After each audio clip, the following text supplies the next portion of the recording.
இன்றைக்கி வீடியோவில் chicken shawarma street ஸ்டைலில் எப்படி பண்ணுறதுன்றதை பார்க்கலாமா. ஸோ ஷவர்மாவோட சிக்கன் ஸ்டஃபிங்கும் உள்ளே ஸ்டஃப் பண்ணுறதுக்கு குப்பூஸ் ரெடி பண்ணிக்கலாம்.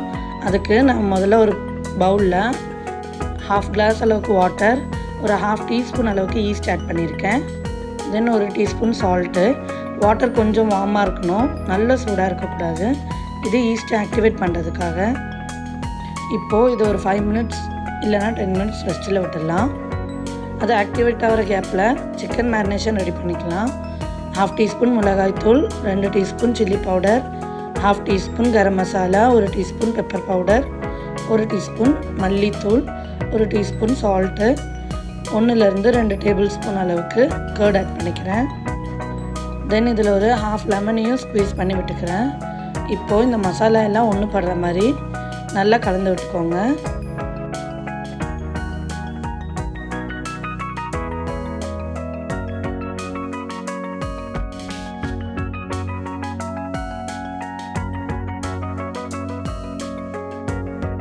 மசாலாவெல்லாம் நல்லா கலந்து விட்டாச்சு. இதில் நான் இஞ்சி பூண்டு பேஸ்ட்டு ஆட் பண்ணுறதுக்கு மிஸ் பண்ணிட்டேன். ஸோ இந்த ஸ்டேஜில் அதையும் ஒரு 2 டேபிள் ஸ்பூன் அளவுக்கு ஆட் பண்ணிக்கிறேன். அதையும் ஆட் பண்ணிவிட்டு மசாலாவில் எல்லா இடத்துலையும் படுற மாதிரி நல்லா ஒரு பெரிய மிக்ஸ் கொடுத்துக்கோங்க. ஸோ சிக்கன் மேரினேஷனுக்கான மசாலா இப்போது ரெடி ஆயிடுச்சு.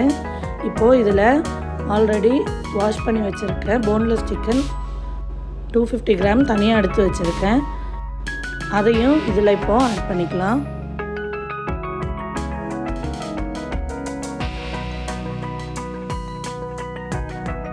சிக்கன் ஆட் பண்ணதுக்கப்புறம் மேரினேஷன் மிக்ஸு சிக்கனில் எல்லா மூலையிலையும் படுற மாதிரி நல்லா கலந்து விட்டுக்கோங்க. மேரினேஷன் நல்லா ஒரு 15 to 20 மினிட்ஸ் மேரினேட் ஆகட்டும். இந்த கேப்பில் ஈஸ்ட்டு ஆக்டிவேட் ஆகிடுச்சான்றதை பார்க்கலாம். ஈஸ்ட் நல்லா ஆக்டிவேட் ஆகி வந்திருக்கு. இந்த நுரைய வந்திருக்குன்னா ஆக்டிவேட் ஆகிருக்குன்னு அர்த்தம். இப்போது ஒரு பவுலில் 2-3 கப் அளவுக்கு மைதா ஆட் பண்ணிக்கிறேன். உங்களுக்கு எவ்வளோ குப்பூஸ் தேவைப்படுமோ அதுக்கேற்ற மாதிரி ஆட் பண்ணிக்கோங்க. 3 கப்பு மைதாவில் எனக்கு 10-12 குப்பூஸ் வந்துச்சு.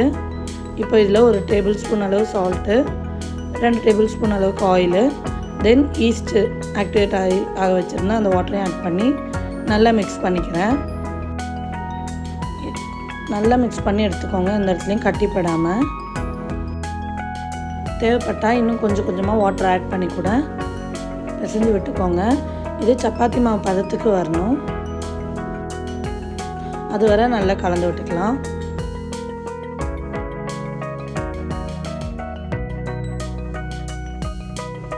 சப்பாத்தி மாவு பதத்துக்கு வந்துருச்சு. இந்த ஸ்டேஜில் இதில் ஆயில் தடவி நம்ம எடுத்து வச்சிடலாம். மாவு பிசைஞ்சு வர கேப்பில் சிக்கன் நல்லா மேரினேட் ஆகிருக்கும்.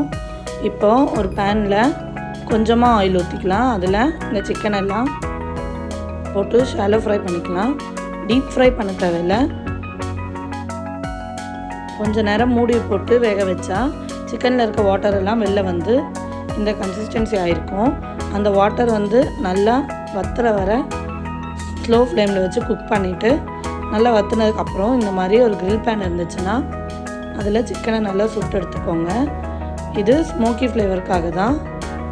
இந்த ஸ்டெப்பு கம்ப்ளீட்லி ஆப்ஷனல். உங்களுக்கு ஸ்மோக்கி ஃப்ளேவர் ஷவர்மாவில் வரணும்னு நினச்சா மட்டும் இந்த மாதிரி பண்ணிக்கோங்க. அப்படி இல்லைன்னா ஜஸ்ட் ஒன்று ஃப்ரை பண்ணாலே போதும். இப்போது இதில் ஒரு 100 to 150 கிராம் ஆஃப் கேபேஜ் இருக்கும். இதை இந்த மாதிரி குட்டி குட்டி ஸ்லைஸாக நான் கட் பண்ணிக்கிறேன். நீல வாக்கில் கட் பண்ணதை நம்ம இன்னும் குட்டி குட்டியாக கூட எல்லாத்தையும் சேர்த்து பிடிச்ச மாதிரி கட் பண்ணி எடுத்து வச்சுக்கலாம்.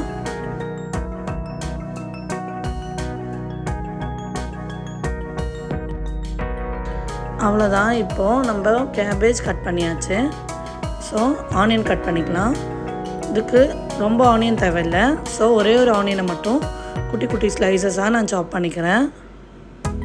சாப் பண்ண ஸ்லைசஸை நம்ம எல்லாத்தையும் தனித்தனியாக பிரித்து எடுத்து வச்சுக்கணும். ஸோ இப்போது ஆனியனையும் கட் பண்ணியாச்சு. தென் மாவு ஓரளவுக்கு உப்பி வந்திருக்கு. இந்த ஸ்டேஜில் மாவை எல்லாத்தையும் எடுத்து நல்லா பிசைஞ்சு விட்டுக்கோங்க. எவ்வளோக்கு எவ்வளோ பிசைகிறோமோ அந்த மைதாவோட ஈஸ்ட் ஸ்மெல்லு இருக்காது. ஸோ நல்லா அதை ரப் பண்ணிக்கோங்க. அதுக்கப்புறம் இந்த மாதிரி குட்டி குட்டி ரவுண்டாக எடுத்து உங்களுக்கு எவ்வளோ பெருசுக்கு வேணுமோ அந்த சைஸுக்கு பரத்தி வச்சுக்கோங்க. ஸ்ப்ரெட் பண்ணதை ஒரு 5 to 10 minutes ரெஸ்ட்டு விட்டதுக்கப்புறம் தவாவில் போட்டால் போதும். அந்த கேப்பில் மயோனஸ் அடிச்சிடலாம். ஒரு எக்கில் தான் நான் இங்கே மயோனஸ் அடிக்கிறேன். ஒரு ரா எக் எடுத்துக்கிறேன். இதில் ஒரு 4லேருந்து 5 பூண்டோட க்ளோஸ் ஆட் பண்ணிக்கிறேன். தென் ஒரு பிஞ்ச் ஆஃப் சால்ட், ஒரு பிஞ்ச் ஆஃப் சுகர் ஆட் பண்ணி 2லேருந்து 3 டேபிள் ஸ்பூன் ஆயில் விட்டு அடித்து எடுத்துக்கிறேன்.